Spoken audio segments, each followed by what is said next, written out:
សាច់រឿងដែលបានចាប់ផ្ដើមនៅក្នុងភាគនេះក៏ឃើញថាកូនសិស្សទាំងអស់នឹងក៏នាំគ្នារត់សម្ដៅចូលទៅរកយិនឈើចំណែកយិនឈើក៏ប្រើប្រាស់កម្លាំងធម្មពលរបស់គេចាត់ការទៅលើកូនសិស្សទាំងអស់នឹងម្ដងមួយហើយបាននិយាយទៅកូនសិស្សទាំងអស់នឹងពួកគេអ្នកខ្លះក៏នៅកម្រិតទី3ហើយអ្នកខ្លះក៏នៅកម្រិតទី4ប៉ុន្តែយ៉ាងណាមិញគ្មាននរណាម្នាក់នឹងគឺជាដៃគូរបស់យិនឈើឡើយហើយមានអ្នកខ្លះនឹងគឺថានៅកម្រិតទី5ទៅទៀតស្របពេលដែលយិនឈើក៏នៅតែបង្ហាញអំពីអំណាចធម្មពលរបស់គេធ្វើឲ្យស្ដេចឆាងហ្វឹងនៅពេលនេះគឺពិតជាត្រេកអរខ្លាំងមែនទែនព្រោះថាឋានស៊ូគឺមិនបានបោះបង់រាជវង្សឆាងហ្វឹងរបស់គាត់ចោលនោះទេហើយអ្នកខ្លះទៀតក៏មានការភ្ជាប់ប៉ាវជាមួយនឹងយិនឈើដែរព្រោះថាពួកគេគឺធ្លាប់ដឹងឮថាយិនឈើគឺនៅត្រឹមតែកម្រិតទី3តែប៉ុណ្ណោះហេតុអ្វីបានជាគេនឹងគឺអាចចាត់ការទៅលើអ្នកកម្រិតទី4អ្នកកម្រិតទី5បានយ៉ាងងាយស្រួលបែបនេះទៅវិញយិនឈើក៏នៅតែដើរសម្ដែងចូលទៅជាមួយនឹងអំណាចធម្មពលរបស់គេនិយាយទៅកាន់ហ្វិនជាឆឹងគេពិតជាក្លាហានដែលហ៊ានប្រាថ្នាព្រះនាងនៃរាជវង្សឆាងហ្វឹងបើទោះបីជាគេមានជីវិត10ក៏ដោយក៏មិនគ្រប់គ្រាន់ដែរហើយគំនុំរបស់គាត់ជាមួយនឹងគេនឹងត្រូវដោះស្រាយនៅក្នុងថ្ងៃនេះហ្វិនតាន់ឆាងក៏ស្រែកទៅវិញថាយិនឈើគឺពិតជាប្រហែលតែគេចាត់ទុកថាត្រកូលភ្លើងឆាប់ឆេមេរបស់គាត់នឹងគឺគ្មានមនុស្សមែនទេចំណែកតាចាម្នាក់ទៀតនោះក៏ស្រាប់តែបានបញ្ចេញធម្មពលសម្ដៅចូលទៅរកយិនឈើ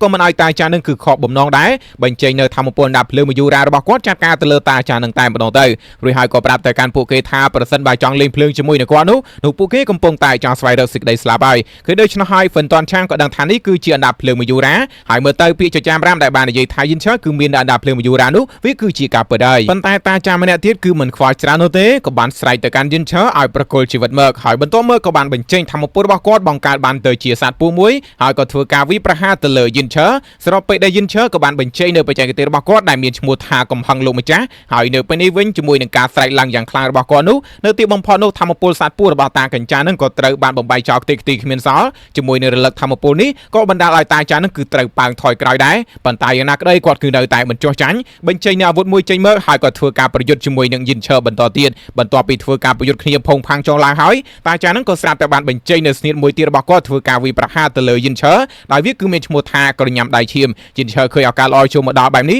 គាត់ក៏ប្រើប្រាស់នៅរនាំងព្រះអាទិត្យរបស់គាត់ដើម្បីធ្វើការទប់ទល់ខណៈដែលធម្មពលវាក៏ស្រាប់តែបានផ្ទុះឡើងបន្ទាប់មកយិនឈើក៏ប្រើប្រាស់នៅជំហានស្រមោលព្រះផ្កាយរបស់គាត់សម្ដៅចូលទៅរកហ្វិនជាឆឹងយ៉ាងលឿនឃើញដូច្នោះហើយហ្វិនតាន់ឆាងក៏ព្យាយាមបញ្ឈប់យិនឈើប្រើប្រាស់កម្លាំងរបស់គេជាមួយនឹងអាវុធមួយកាប់ទៅលើដៃរបស់យិនឈើប៉ុន្តែវាគ្មានបញ្ហាសម្រាប់យិនឈើនោះទេបញ្ចេញកម្លាំងរបស់គាត់ត្រឹមតែបន្តិចតែប៉ុណ្ណោះហ្វិនតាន់ឆាងក៏ត្រូវបានប៉ាមកវិញហើយមុខរបួសដែលមាននៅលើដៃនោះក៏ត្រូវបានជាសះស្បើយធ្វើឲ្យហ្វិនតាន់ឆាងគឺមានការភ្ជាប់ប៉ាវជាខ្លាំងសួរហើយថាក្មេងម្នាក់នេះគឺជាបីសាយប្រភេទអ្វីទៅមូលីក៏ប្រាប់តែកាន់យិនឈើបច្ចេកទេសទី3នៃមេគាប្រពុតដ៏អស្ចារ្យនេះវាគឺគ្មានអ្វីដែរពិសេសនោះទេយិនឈើក៏ប្រាប់ថាគាត់ដឹងហើយនៅពេលនេះវិញហ្វិនតាន់ឆាងក៏នៅតែស្រែកសួរតែកាន់យិនឈើតើយិនឈើនឹងគឺចង់ឲ្យត្រកូលភ្លើងឆាប់ឆេមេរបស់គេនឹងធ្វើការតស៊ូជាមួយនឹងគាត់រហូតដល់ស្លាប់មែនទេយិនឈើក៏តបទៅវិញថានៅពេលនេះពួកយើងកំពុងតែតស៊ូរហូតដល់ស្លាប់ហើយតើឬហើយនោះក៏និយាយទៅកាន់ហ្វិនជាឆឹងដែលគាត់បានលើថាគេនឹងគឺចង់បកស្បែករបស់គាត់ទាំងរស់ដកសរសៃពួររបស់គាត់ហើយកិនឆ្អឹងរបស់គាត់ឲ្យម៉ត់ហេតុអ្វីបានជានៅពេលនេះមិនព្រមធ្វើដោយអ្វីដែលបាននិយាយទៅហ្វិនជាឆឹងនៅពេលនេះក៏ព្យាយាមស្រែកប្រាប់ទៅកាន់ពូរបស់គេឪពុករបស់គេនៅរឹងចាំធ្វើឲ្យទៀតមិនក៏មិនចូលមកជួយគ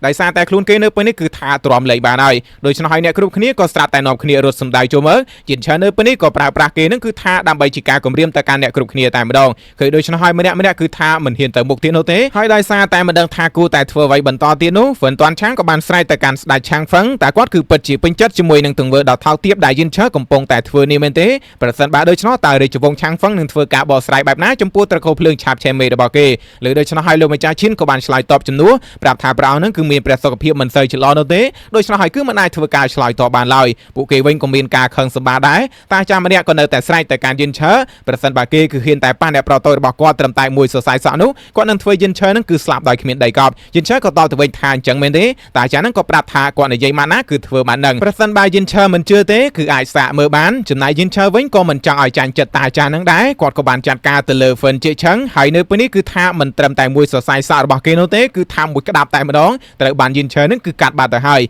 យិនឈើក៏ឌឺទៅកាន់តាចានឹងទៀតមិនក៏មិនព្រមចូលមកធ្វើគាត់នឹងគឺស្លាប់ដោយគ្មានដីកប់ទៅគាត់កំពុងតែរងចាំនេះស្របពេលដែលតាចានឹងក៏បានស្រែកជាយិនឈើមួយម៉ាត់ទៀតយិនឈើនៅពេលនេះវិញក៏មិនចង់ព្រះអង្គយូរដែរគាត់ក៏បានលើកជើងរបស់គាត់ឡើងហើយក៏បានធាក់ហ្វិនជាឆឹងនឹងមួយជើងទៀតឬហើយនោះក៏ប្រាប់ទៅកាន់ពួកគេប្រសិនបើខ្លាំងនឹងគឺជេរគាត់បន្តទៀតទៅចំណែកតាចានឹងក៏ស្រែកជេរយិនឈើមួយម៉ាត់ទៀតហើយអ្នកគ្រប់គ្នាក៏ព្យាយាមចូលទៅបញ្ឈប់គាត់ទៅបិទមាត់គាត់កុំឲ្យជេរបន្តទៀតប៉ុន្តែយិនឈើជេរមួយម៉ាត់គាត់គឺតបទៅវិញមួយជើងហើយមួយជើងនេះក៏ធ្វើហ្វិនជាឆឹងគឺស្លាប់បាត់ទៅប៉ុន្តែតាចានឹងគឺមិនអស់ចិត្តនោះទេនៅតែចង់តវ៉ាបន្តទៀតហើយលើកនេះក៏ត្រូវបានហ្វិនតាន់ឆាងដែលជាបងប្រុសរបស់គាត់នឹងដាក់គាត់មួយកំភ្លៀងហើយក៏ប្រាប់គាត់ថាឲ្យស្ងាត់មកទៅចំណែកអ្នកគ្រប់គ្នានៅពេលនេះក៏បានត្រឹមតែលួចសើចដែរចំណែកឯហ្វិនតាន់ឆាងនៅពេលនេះក៏ស្លាប់ slow ដែរគឺបានដើរចូលទៅរកយិនឈើដូចជាសត្វកណ្ដុរហើយក៏ប្រាប់យិនឈើថារឿងទាំងអស់នេះពួកយើងគឺអាចនិយាយគ្នាតាមសម្រួលបានទេតើស្របពេលដែលយិនឈើក៏បានលើកដៃជុំគេហើយគេក៏បានបន្តទៀតថាវាគ្មានគំនុំណារវាងពួកយើងទាំងពីរនាក់ដែលមិនអាចដោះស្រាយបាននោះទេយិនឈើក៏បានតបទៅវិញថានៅទីបំផុតនោះត្រកូលភ្លើងឆាបឆេមេគឺមានមនុស្សដែលអាចយល់អំពីហេតុផលបានហើយនឹងក៏សួរទៅកាន់ពួកគេវិញថាតើគំនុំគាត់ជាមួយនឹងគេនោះពួកគេនឹងគឺចង់ដោះស្រាយដោយរបៀបណាដែរស្របពេលដែលហ្វិនតនឆាងក៏ប្រាប់យិនឈើថាដរាបណាឲ្យតែគេដោះលែងអ្នកប្រតុយរបស់គេនោះគាត់សន្យាថានឹងឲ្យយិនឈើនឹងគឺចាក់ចែងដោយសុវត្ថិភាពយិនឈើក៏បានដាក់ដាវគម្រាមតែម្ដងប្រាប់ថាមើលទៅគេគឺនៅតែមិនដឹងថាណាគឺមានសัญลักษณ์បៀខ្ពស់ជាងនោះទេខណៈដែលហ្វិនតនឆាងក៏តបទៅវិញថាយិនឈើនឹងគឺរងចាំបន្តិចគាត់បានបន្តទៀតថាដរាបណាឲ្យតែយិនឈើដោះលែងហ្វិនជាឆាងនោះគំនុំរវាងត្រកូលរបស់គាត់ជាមួយនឹងយិនឈើនឹងត្រូវបានរំសាយចោលហើយត្រកូលរបស់គាត់គឺនឹងមិនដេញតាមសម្រាប់យិនឈើទៀតនោះទេឬដូច្នោះហើយម្នាក់ហាក់បីដូចជាមានការភ្ញាក់ផ្អើលខ្លាំងមែនទែនស្របពេលដែលយិនឈើក៏នៅតែតបទៅវិញថាដំបងឡើយគាត់បានគិតថាហ្វិនតនឆាងនឹងគឺជាមនុស្សឆ្លាតប៉ុន្តែយ៉ាងណាក្តីគេគឺនៅតែជាមនុស្សល្ងងដដែលចំពោះលក្ខខណ្ឌរបស់គាត់នឹងគឺតម្រូវឲ្យគេនឹងគឺធ្វើការផ្គប់ចិត្តប្រនាងរបស់គាត់ឬដូច្នោះហើយក៏ធ្វើឆាងយានៅពេលនេះហាក់បីដូចជារៀងអៀនបន្តិចផងដែរហើយស្របពេលដែលហ្វិនតនឆាងនៅពេលនេះគេគឺចាប់ផ្ដើមអេះអុយបន្តិចហើយខណៈដែលតាចានឹងក៏នៅតែចង់ចូលមកនិយាយជាមួយនឹងគេបន្តិចដែរប៉ុន្តែយ៉ាងណាក្តីក៏ត្រូវបានគេនឹងគឺឲ្យតាចានឹងគឺថាបិទមាត់បន្តទៀតហើយហ្វិនតនឆាងនៅពេលនេះគឺបានត្រឹមតែខំថ្មិញសង្កត់ចិត្តតែប៉ុណ្ណោះបន្ទាប់មកគេក៏ធ្វើការសម្រេចចិត្តប្រាប់ថាពីវិបៀនៃត្រកូលរបស់គេជាមួយនឹងគ្រួសាររាជវង្សនោះគឺនឹងត្រូវរំសាយចោលឬដូច្នោះហើយយិនឈើក៏តបទៅវិញថាគេនឹងគឺនិយាយម្ដងទៀតទ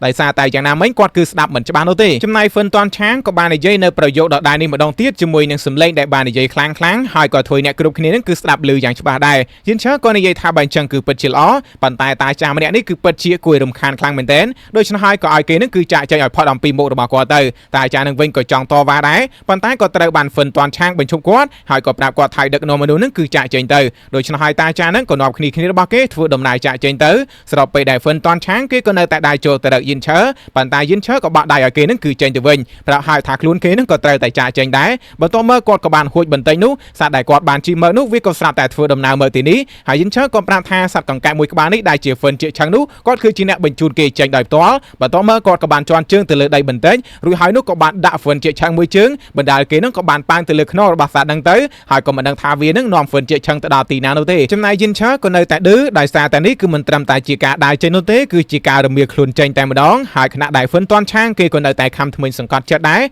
ប្រាប់ហើយថាភីអាម៉ានៅក្នុងថ្ងៃនេះគេនឹងឲ្យយិនឈើសមកវិញចំនួន 1000 ដងបន្ទាប់មកគេក៏ធ្វើដំណើរចាក់ចេញទៅបានទៅចំណែកឆាងយាបន្ទាប់ពីបញ្ហាត្រូវបានដោះស្រាយរួចរាល់ហើយនេះគឺពិតជាត្រេកអរខ្លាំងមែនទែនប៉ុន្តែយ៉ាងណាក្តីលោកម្ចាស់ឈិនគឺនៅតែមានការព្រួយបារម្ភព្រោះថារឿងដែលបានកើតឡើងនៅក្នុងថ្ងៃនេះហ្វិនតនឆាងប្រកាសជាមិនលើកលែងឲ្យយិនឈើនោះទេដូច្នោះហើយគេប្រកាសជារៀបចំនៅគម្រោងផែនការមួយផ្សេងទៀតហើយខណៈដែលសុខភាពរបស់ស្ដេចឆាងហ្វាំងនៅពេលនេះក៏ហាក់បីដូចជាមិនសូវស្រួលដែរដោយទ្រង់នឹងក៏សន្លប់បាត់ទៅដូច្នោះហើយអ្នកគ្រប់គ្នាក៏បាននាំគ្នាគ្រាទ្រង់ចូលទៅខាងក្នុងហើយនៅពេលនេះវិញយិនឈើកំពុងតែប្រើប្រាស់កម្លាំងធម្មពលរបស់គេដើម្បីស្ទង់ជីបចរក៏ដូចជាពិនិត្យសុខភាពឲ្យទ្រង់បន្ទាប់មកឆាងយាក៏សួរយិនឈើយ៉ាងលឿនតើព្រះបិតារបស់នាងនៅពេលនេះគឺយ៉ាងម៉េចហើយយិនឈើក៏បានប្រាប់ទៅវិញថាធម្មពលជីវិតរបស់ទ្រង់ភាគច្រើននឹងគឺត្រូវបានលើកតបាក់ដោយសារតែដង្កូវពឺនោះដូច្នោះហើយគឺត្រូវតែបញ្ញាចាត់ការវាប្រសិនបើមិនឆ្លងទេពេលវេលារបស់ទ្រង់គឺនៅសល់ពេលមិនច្រើនទៀតឡើយដូច្នោះហើយឆាងយាក៏បានស្រែកបញ្ជាឲ្យយកផ្កាព្រលឹងភ្លើងនោះចូលមកប៉ុន្តែនៅក្នុងពេលនេះក៏ស្រាប់តែត្រូវបានឆាងស៊ូនឹងគឺឆក់យកវាទៅហើយគេក៏ប្រាប់ថាផ្កាព្រលឹងភ្លើងនេះគឺជារបស់តែមួយគត់ដែលអាចជួយសង្គ្រោះជីវិតព្រះបិតារបស់គេបាន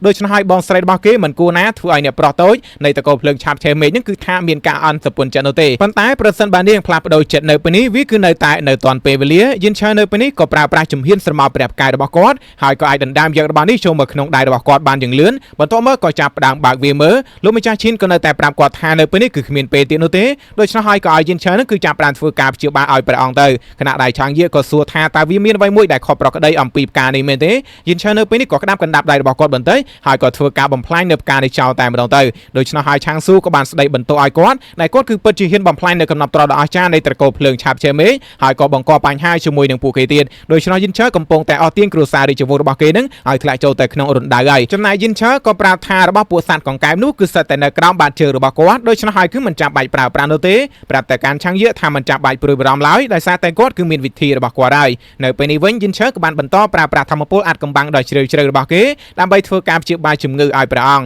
ហើយបើយើងនិយាយអំពីធម្មពលអាចកំបាំងដ៏ជ្រាលជ្រៅនេះប្រសិនបើយើងប្រៀបធៀបឲ្យងាយយល់ធម្មពលនឹងវាប្រៀបបីដូចជាធម្មពលស្នាមសាក់ត្រកូលនៅក្នុងរឿងរបស់សៀវយិនចឹងដែលមានតែត្រកូលបុរាណឬមួយក៏ត្រកូលចំណាក់មួយចំនួនតែប៉ុណ្ណោះទើបអាចមាននៅធម្មពលនៃអាចកំបាំងដ៏ជ្រាលជ្រៅឬមួយក៏ធម្មពលស្នាមសាក់ហ្នឹងណានៅពេលនេះវិញធម្មពលអាចកំបាំងដ៏ជ្រាលជ្រៅនេះដោយដែលយើងបានដឹងស្រាប់រួចមកហើយវាគឺអាចផ្លាស់ ស់ប្ដូរបានច្រើនទម្រង់ខ្លាំងមែនទែនហើយខណៈដែលយិនឈើក៏បានឃើញថាវាគឺមាននៅសัตว์ពឹសមួយដែលកំពុងតែធ្វើការរំពាត់បេះដូងរបស់ព្រះអង្គដូច្នេះហើយគាត់ក៏មិនចង់បង្អង់យូរដែរប្រើប្រាស់ធម្មពលនេះផ្លាស់ប្ដូរទៅជាក្រញាំដៃហើយក៏ចាប់ផ្ដើមចាត់ទាញយកនៅសัตว์ពឹសនេះចាក់ចេញមកខាងក្រៅវិញស្របពេលដែលវាកំពុងតែតស៊ូដោយមិនចង់ចេញមកខាងក្រៅនោះទេដូច្នេះហើយយិនឈើក៏ចាប់ផ្ដើមបន្ថែមនៅធម្មពលរបស់គាត់ដើម្បីទាញវាចេញមកខាងក្រៅហើយស្របពេលដែលវានៅពេលនេះយើងក៏ឃើញថាចាប់ផ្ដើមលេចឡើងមកបន្តិចម្ដងប៉ុន្តែយ៉ាងណាក្ដីវាក៏នៅតែចូលទៅវិញហើយបន្ទាប់មកវាក៏ស្រាប់តែបានបើកការវិប្រហារទៅលើយិនឈើវិញដែលធ្វើយិនឈើនៅពេលនេះក៏ដឹងថាវាគឺមិនស្រួលនោះទេដូច្នេះហើយគាត់ក៏ចាប់ផ្ដើមបន្ថែមជាមួយនឹងធម្មពលដាំភ្លើងរបស់គាត់ហើយនៅពេលដែលយិនឈើបានប្រើប្រាស់នៅធម្មពលនេះយើងក៏ឃើញថាអាសញ្ញាធម្មពលអាចកំបាំងដោយជ្រៅជ្រៅដែលការពីពេលមុនពណ៌ក្រហមហ្នឹង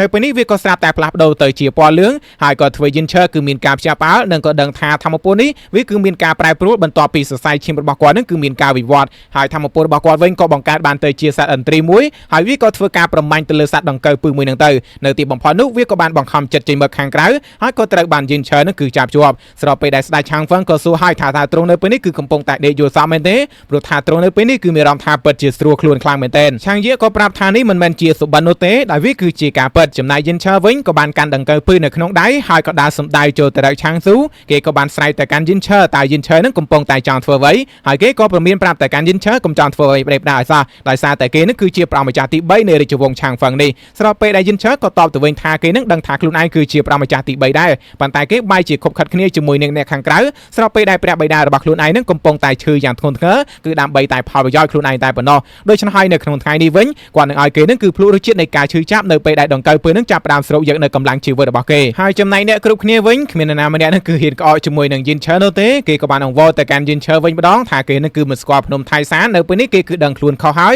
សូមឲ្យយិនឈើគឺអភ័យទោសឲ្យគេផងចំណែកយិនឈើក៏ប្រាប់ថាយឺតពេលហើយស្របពេលដែលស្ដេចឆាងហ្វឹងវិញក៏ប្រាប់ថាដល់ពេលដែលត្រូវតែសម្អាតសាច់ស្អុយនៅក្នុងគ្រួសាររាជវង្សហើយដូច្នេះហើយក៏បញ្ជាឲ្យចាប់កូនប្រុសម្នាក់នេះយកទៅឃុំឃាំងនៅក្នុងគុកទៅដូច្នេះហើយអ្នកទាំងពីរក៏បាននាំគេចាក់ចេញទៅគេក៏នៅតែព្យាយាមអង្វរផងដែរដោយសារតែខ្លួនគេនៅពេលនេះគឺដឹងខ្លួនខុសហើយសូមឲ្យព្រះបិតារបស់គេក៏ដូចជាអ្នកគ្រប់គ្នានឹងគឺលើកលែងឲ្យគេផងដែលគេសន្យាថានឹងកែខ្លួនឡើងវិញប៉ុន្តែអ្វីគ្រប់យ៉ាងវាគឺយឺតពេលបាត់ទៅហើយសាច់រឿងបន្តរបស់យើងកាត់មកមើលនៅពេលនេះវិញឆាងយៈក៏បាននិយាយទៅកាន់យិនឈើតែគាត់នឹងគឺដឹងដែរអត់បន្ទាប់ពីគ្រប់គ្នាទទួលបានដំណឹងថាគាត់គឺបានស្លាប់បាត់ទៅហើយនោះតែអសរឈូយៈឆាននៃវិមានអមតៈតកក៏ស្រាប់តែបានលើកឡើងមើលហើយក៏ព្យាយាមធ្វើការបំផ្លាញនៅតំបន់ដៅឋានសួគ៌ចោលរហូតដល់ធ្វើឲ្យខ្លួននាងក៏បានក្អួតចេញនៅឈាមស្រស់យ៉ាងច្រើនហើយក៏ដួលសន្លប់បាត់ទៅយិនឈើលើដូច្នេះហើយក៏មានអារម្មណ៍ថាសោកសៅភ្លាមតែម្ដងព្រោះគាត់គឺមិនដែលនឹកស្មានដល់នោះទេដែលនេះគឺពិតជាបានធ្វើអ្វីគ្រប់យ៉ាងដើម្បីគាត់ខណៈដែលឆាងយៈក៏នៅតែនិយាយថាមុខតកពលឹងតកបេះដូងតកហើយអ្វីដែលលើពីនេះទៅទៀតនោះឈូយៈឆាននាងគឺកំពុងតែពើពោះកូនរបស់យិនឈើបន្ទាប់ពីបានលើដូច្នេះហើយយិនឈើគឺពិតជាមានការភ្ជាប់ប៉ាវជាខ្លាំងគាត់ក៏បានសួរបញ្ជាក់ម្ដងទៀតថាតើនាងគឺពិតជាកំពុងតែពើពោះកូនរបស់គាត់មែនទេហើយវាក៏ធ្វើគាត់នឹងគឺមានការព្រួយបារម្ភភ្លាមដូចគ្នាដោយសារតែគាត់បានបាត់ខ្លួនអស់រយៈពេល1ឆ្នាំជាងមកហើយខណៈដែលវិមានអមតៈតកវិញគឺមាននៅច្បាប់តឹងរឹងខ្លាំងមែនទែនដូច្នេះហើយស្ថានភាពរបស់នាងនៅពេលនេះប្រកាសជាមិនល្អនោះទេឆាងយៈក៏ប្រាប់គាត់ថាបើដូច្នោះឲ្យគាត់នឹងបញ្ញាប់ទៅរកនាងទៅហើយនៅពេលនេះវិញយិនឈើក៏បានធ្វើដំណើរចាក់ចេញនាងក៏បានត្រឹមតែសម្លឹងមើលនៅការចាក់ចែករបស់យិនឈើហើយក៏ប្រាប់ថានាងនឹងរងចាំយិនឈើត្រឡប់មកវិញ